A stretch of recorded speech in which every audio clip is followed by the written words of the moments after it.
Hi, I'm Joshua Freedman, and I lead the world's largest organization dedicated to growing the world's emotional intelligence. Today on the show, we're going to talk about what most people get wrong about emotional intelligence and why you can't get it from a training. You've got to embed it. How the most touchy-feely thing that there is, joy, actually has a hard bottom line that you've got to tap into. And emotions can seem like a pain, but it's actually the ultimate resource for getting people to bring their value. Stay tuned.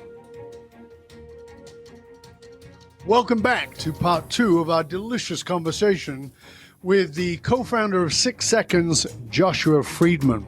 6 Seconds is the name of the company, and it's all about emotional intelligence, but not in the usual way. Joshua, as the co-founder of 6 Seconds, he's been, for the last 25 years, been partnering with leaders to build the value of emotions. Understanding how those emotions have value is what companies like FedEx, HSBC, and the United Nations, as well as the military, in many different areas of the military. He is a master certified coach in emotional intelligence. He's written 5 books, including his latest book, which is At the Heart of Leadership. In part 1 of the show, we talked a lot about what is emotional intelligence, why we are culturally awkward with it, why we're so culturally difficult even to own our emotions, let alone own the value of them. And we talked about what emotions really are. In this part of the show, we want to talk about not just the emotions are data, because that's what we talked about in part 1. And you should, by the way, if you haven't heard part 1, you just came in now, go back and listen to it. I promise you, tons of value in part 1.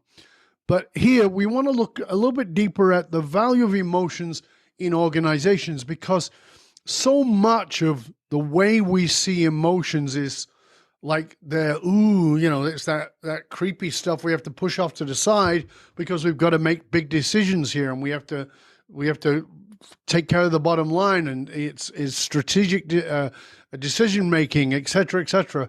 And it's almost like we treat emotions as like the ugly stepchild of our own intellect. So if it is intelligent, why aren't we acknowledging the intelligence of it? So let's look at that. Let's talk about, first and foremost, about what is the value of emotions in an organization, because even that question seems counter to the cultural idea of how we're supposed to be in an organization.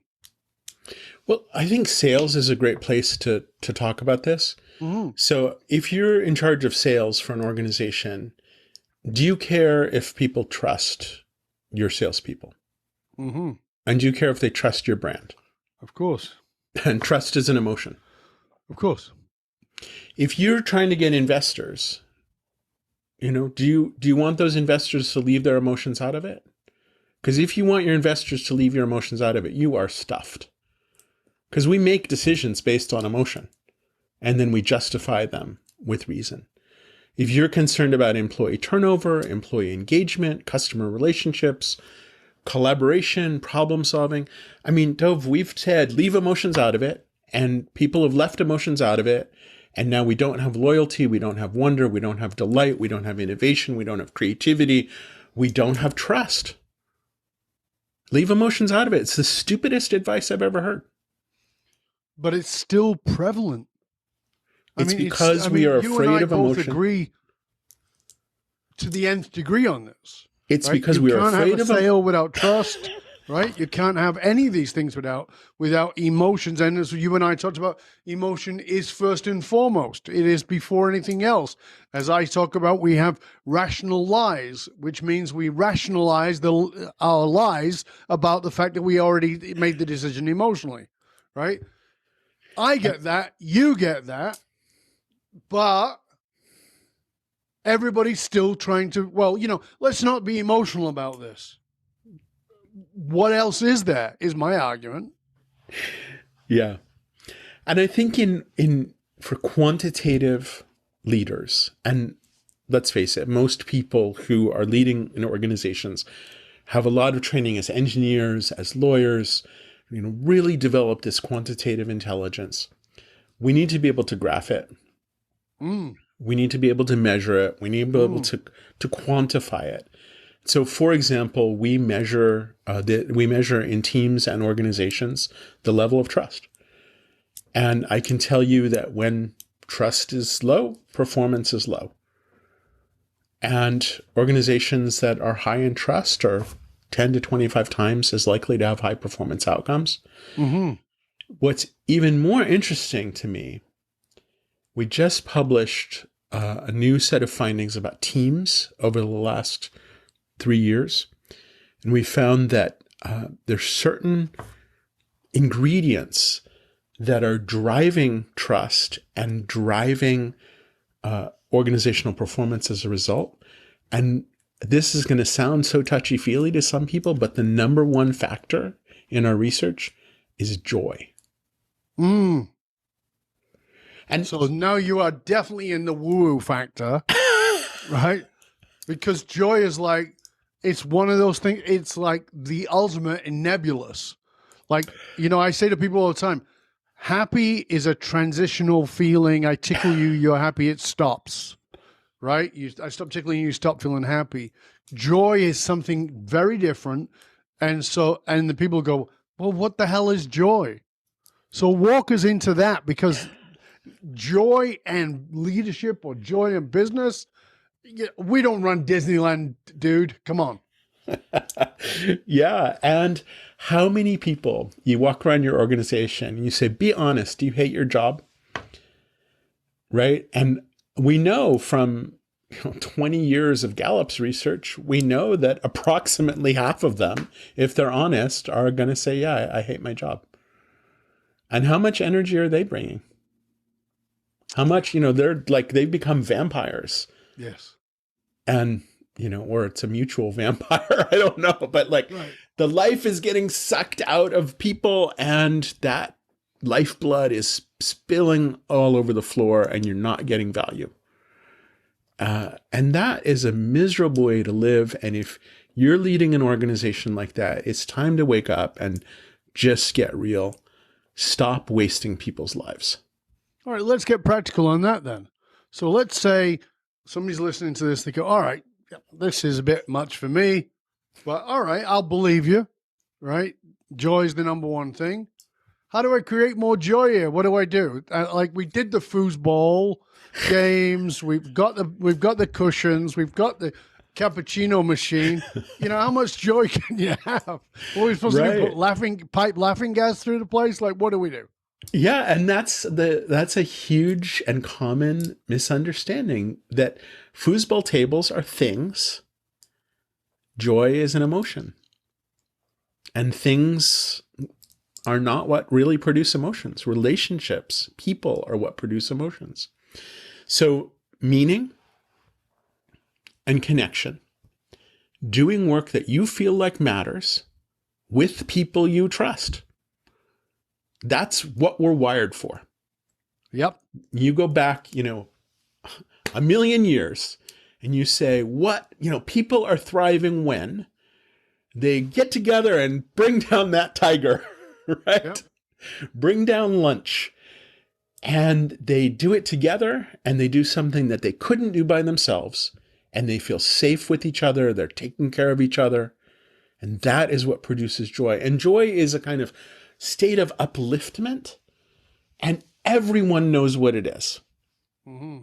But it's really hard to find. And if you think about times in your life where you're like, I love what I'm doing, I can't wait to go to work. I mean, I love my job, and there are days that are kind of crap, but most of the time I wake up in the morning and I'm really looking forward to my endless Zoom meetings. It's like, it's awful in a way, but it's just like, this matters. And I'm working with people who we care about each other, and we know what we're doing together. And that combination of synergy and purpose and alignment, it unleashes something in us. And when we unleash that, we get better performance. And it's actually pretty straightforward.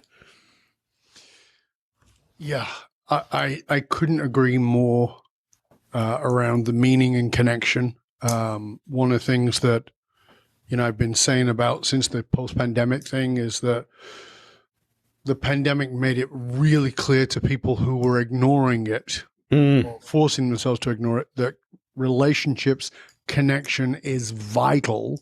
And it's part of the reason, I believe it's part of the reason for the Great Resignation is people like, I realize I've not had any community. I've been going to work, running on the treadmill of business, but not had any relationships with my family or anybody else. And now I need to have that. I need to build that community.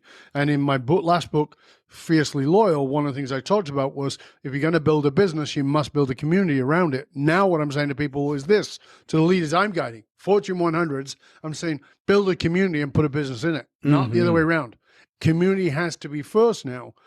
But again, and to your point, and I think this is vitally to understand, you can't build that community without relationships or meaning, right? And our work is all around meaning, but those relationships. And so again, now we've gone full circle. We're back to emotional intelligence because most people don't know how to do relationships, particularly when they're in a senior role. So let's talk about that. Let's talk about the value of it as a strategic leadership principle, understanding emotions as a leadership strategy. Yeah, I think about the kind of emotion as a currency. And we can look at trust and say, okay, what's our value pipeline for trust? And we can do process reengineering, right? Just go back to some old school, business processes and say, okay, where are we burning up trust? Where are we increasing trust? What's interesting about this is I've worked with some leaders who tell me, I walk into one of our buildings and I can tell immediately how things are working there. I can feel it. Other people, most of the people that I work with, they say, well, I kind of get this glimmer that maybe something's up, but I'm really not quite sure. And they don't trust that instinct, or maybe they shouldn't because it's not well developed, but we can measure it. We can measure the level of trust. And I think getting this kind of data and being able to really quickly see it. So we call these vital signs, and you used the term vitality earlier. Yeah. It's like literally Monday, let's roll out this survey. Wednesday, let's talk about the results. Wow. Let's not spend weeks in some big, data thing.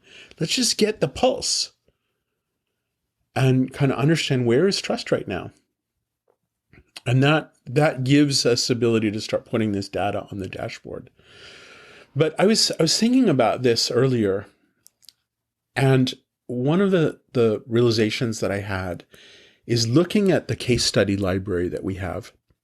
Almost every one of our really interesting business cases, it's about 3 years of work in the organization before they start connecting these dots and saying, okay, we're going to use this data in our strategic communication, in our planning. We're going to use this data in designing how we optimize our culture. We're going to use this data in our day-to-day sales meetings. And that, it takes a while to start developing a shared vocabulary and kind of tool set around emotions to engage differently. And if you're like, oh, well, we did a 2-day training and that was fine. You're like, okay, well, you missed the boat. So that brings me to exactly where I wanted to go, Joshua. Thank you. Because we know everything's quick. Everybody's in a hurry. And I think for people like you and I have spent our lives embedded in this, yeah, we can see results immediately. But those bottom line results take a while for them to surface. One of the things I will say is that when I go in and do the work is the good news and the bad news is that we will make it so crystal clear about who you are and what you are that you will attract the best people for you, but you'll also lose some people you think are the best. Right? And you're likely to lose the ones you think are really good first. And they go, well, why would I want to lose them? Because they're actually not good. They may provide the numbers, but they're actually poisoning trust, they're poisoning relationships, they're creating a bad vibe with everybody in the building. And, we got to get them out. Again, Adovism, if you will, just a little subtlety here. Here we go. They're a turd in the barrel, in the water barrel, right? It's just one little turd in the whole water barrel. But hey, it's just one little turd. It's poisoning the entire thing. You got to get the turd out of the barrel. So this is oftentimes it's like, well, when will I see? Like, yeah, this makes sense, but we need results now. We need to get this now. How do you deal with that instant gratification? Because, you talked about culture earlier, and not just culture inside companies, but culturally, we are an instant gratification society now. Yeah. I mean, I don't know that we weren't always, but now it's dominant. Yeah. And I think a lot of leaders are facing the impending quarter over and over. I remember I had a client that I ended up firing because literally every quarter for 2 years, he's like, oh, we're coming to the end of the quarter. We need to fix blah, blah, blah. And I'm like, okay, I can help you, but we got to do the long-term work as well. We can't just keep fixing it at the end of the quarter. And at some point I just said to him, look, you're not actually interested in doing this work. You're just patching. You're just patching. And we can't just you're wasting my time. You're wasting your money. So I remember talking to a senior leader in a project I was working on. He had an employee he thought was a really high performer. And there were some numbers that suggested this guy was a high performer. But mostly this guy suggested to himself that he was a high performer. He had done a good job of kind of making this reputation for himself and talking big and kind of dismissing and demeaning and undermining everybody that opposed him. Yep. And I remember the general manager who I was working with saying like, well, but I can't get rid of him. I know there's some issues, but he is da da da da da. Yep. And I think so many of us get into that place of like knowing that this person is toxic, knowing that this person is a turd in the water barrel, or what I like to say is what you permit, you promote. Exactly. And so you're saying it's okay to be a jerk. Mm-hmm. It's okay to run roughshod on people. It's okay to lie. It's okay to cheat. Really? Is that really okay with you? Mm-hmm. And I think what it boils down to is what you were bringing up is how do we measure value? Right. And if your whole goal is to survive the quarter, don't listen to the rest of the show. If that's all you care about is surviving the quarter, then you're wasting your time here. If you actually want to create value that's going to accrue over years, then we're going to have to do something beyond this quarterly survival. And we're going to have to shift our thinking to some longer term. And actually, emotions are how we do that. Absolutely. So when you're dealing with somebody who is focused on, well, okay, can you come in and do a course? Can you do a program for us? 2-day training, whatever it might be. How do you, because one of the things I'm always interested in is, that I will say to people say, are you a motivational speaker? I'm like, oh my God, no, please don't call me that. They go, why? I go, that's a suntan. I'm going to come in and pump everybody up and they're going to feel great for a couple of days and then it's all going to be forgotten. I'm not interested in doing that. Yeah, I hope I will inspire you in the process of doing what I do. But making it stick, I'm really interested in how do you guys approach that position of, we did the training, we checked the box, because so much of emotional intelligence is checking the freaking box, as opposed to, okay, walk it, talk it, eat it, sleep it, breathe it, and we'll talk about it again in a year, and you can show me where you've got to and how much progress you've made. but the resistance to that is enormous. I really want to know how do you deal with that? How do you confront that? So I used to hate doing keynotes and these sort of blow in, blow off kind of programs. And now I kind of like it because I see it as getting paid to to market to people. Like, here's how we're actually going to do the work if you want the value. But the real answer that I found is by embedding it within the organization rather than doing it from outside. So in 2013, 6 Seconds made a pretty radical decision, and we closed all our for-profit offices around the world. We walked away from our corporate consulting that we were doing because we said, yeah, we don't want to be a training company. We have a mission. Yeah, it was like half our revenue as well. But we closed all that down and said, we are not serving our mission by doing that. We really want to be building capacity. And when we go in and we do training, we're not building the capacity. By the way, it worked out well for us. We've grown pretty steadily, 25% a year, except in 2020 after that. And we're way beyond where we were in 2013. But it was a tough call. Mm-hmm. But really, it's about aligning your purpose and your strategy. And this realization that in all the sectors we work in, we can't be experts in all of those spaces. No. And so, for example, in our case study with FedEx, we worked with the FedEx University, and they embedded the skills, and they ended up with some master trainers within FedEx, and they were training hundreds of their own facilitators who then trained thousands and thousands of people. And that's the approach that I found most effective in dozens and dozens of case studies. Some of them, we have a partner that's working from the outside, but they have to truly become a partner. Yes. It's not a trainer. It's not a consultant. No. Yeah. I think training is dying. I think the notion that, we're going to do a training, I think that's kind of corporate entertainment. Mm. And what we really need to do is shift away from, I'm going to learn something in a classroom, to I'm going to grow capabilities for my real job. Okay. But isn't there still a training up front? And there can be training embedded in it. Right. But it's more of a project-based approach. We have a wonderful case about a project with Komatsu where we had, I think probably in a year, we probably had a total of like 10 hours of 12 hours of training.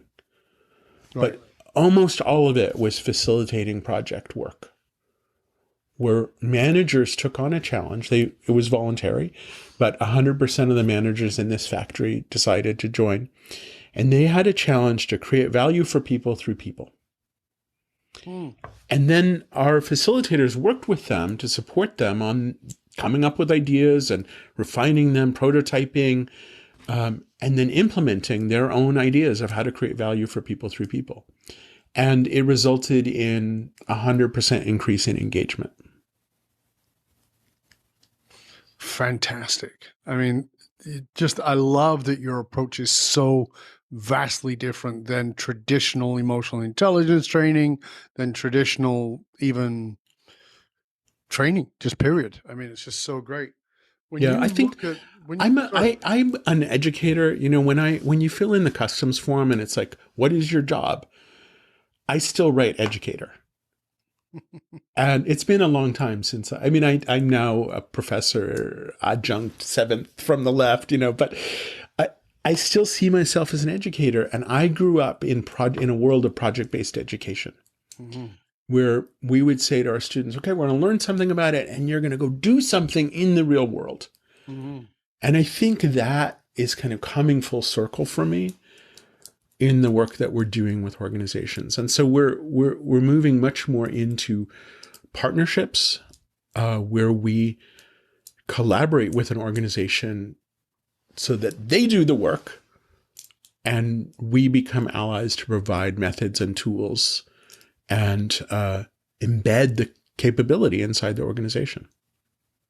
Fascinating.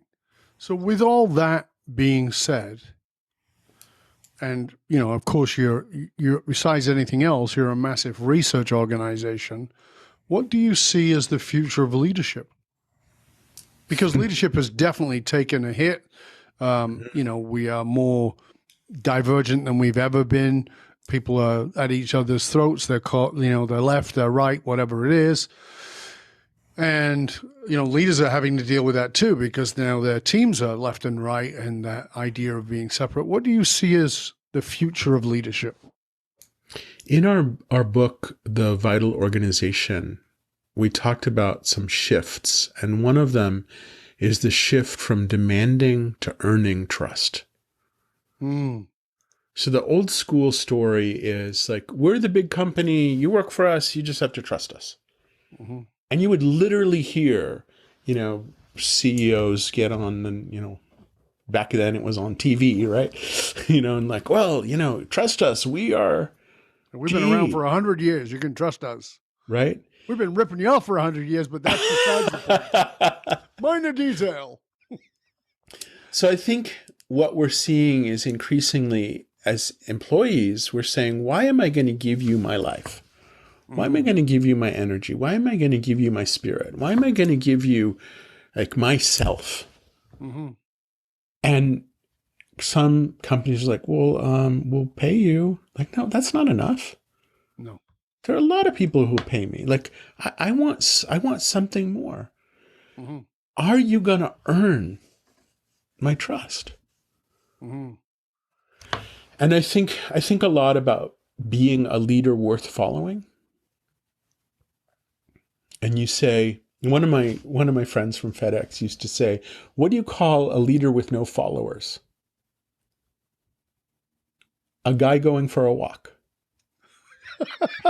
I love that. Right? Followership and leadership are really implicitly woven. And why should somebody follow you?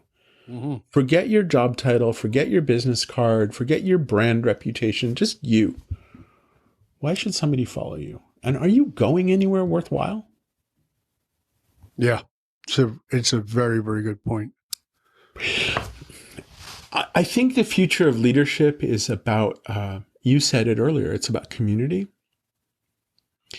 It's about disaggregation, decentralization. It's about networks. I think about the metaphor of a flight of starlings, a murmuration of starlings, and how they're in this kind of dynamic, changing, agile state, but it's really leaderless. It's a very flat organization. Right. It's about that little cluster of, I don't know, 7 birds. You know, each bird is paying attention to the bird, left, right, up, down, front, back. And I think that if we can build organizational systems and structures that feel and look a lot more like a community, feel and look a lot more like, you know, what we see in nature, which is, you know, the person at the front of the pack doesn't stay at the front of the pack, but we rotate and we share. And I'll tell you, for myself, this has been a brutal couple of years. And one of the things that I've been facing hard in this time period is, this is not my organization. This is not my responsibility. This is not my job to lead.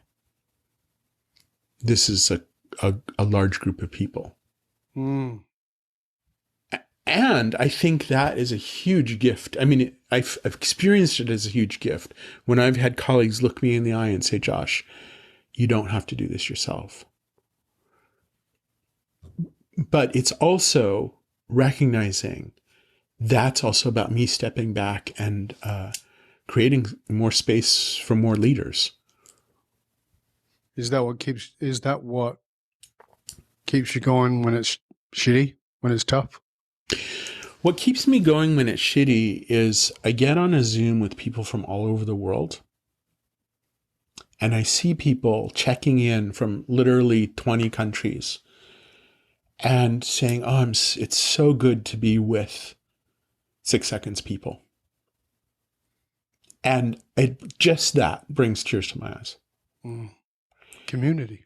It's community. And it's a feeling of connectedness. And when I can feel that, I know that I'm contributing something worthwhile. Yeah, absolutely fantastic. Josh, this has been a pleasure and an honor, sir. Thank you so much. I sincerely appreciate it. Loved our delicious conversation. It's such a treat to talk to you. I just think we could do this many times and have a lot of territory to cover. Yeah, a couple of weeks and a bottle of tequila, we'll be set. There we go. On a beach in Mexico? Sounds good to me. Caribbean. All right. Sign me up. I'm with you, mate. So, again, before we go, please make sure everybody knows out where they can find about you, the books, all the wonderful resources that you have. Yeah. 6seconds.org is the website. There's just tons there. There's, as I said, this whole case study library, online interactive activities, free resources, games, tools, lots and lots of reading, as well as you can learn about the global network of certified professionals who can help you. And if you're serious about embedding this in your organization, you can contact us and say, okay, we need to get this inside. I'll also mention I hang out on LinkedIn a good bit and really happy to connect with people there. And so I look forward to seeing you somewhere online. Fabulous. Well, thank you again. Again, it's been a pleasure and honor. And for you, dear listener, remember you can hang out with other conscious leaders and chat about this episode or any of our past episodes inside of our Facebook or LinkedIn groups. Just look for the Leadership and Loyalty podcast. Remember that those who control the meaning of the tribe also control the movement of the tribe. You can tap into this groundbreaking understanding of how to apply the anatomy of meaning extracted from the emotional source code for individuals, organizations, and nations to build behavioral profiles and detect how to really bond your people to you and to your organization. I'm Dov Barron. I show businesses, teams, and leaders how to harness their emotional source code to move their tribe, because unified actualized meaning is the one single monolithic difference between mediocrity and greatness for all individuals and companies. I want to thank you for sharing the show with everybody you know.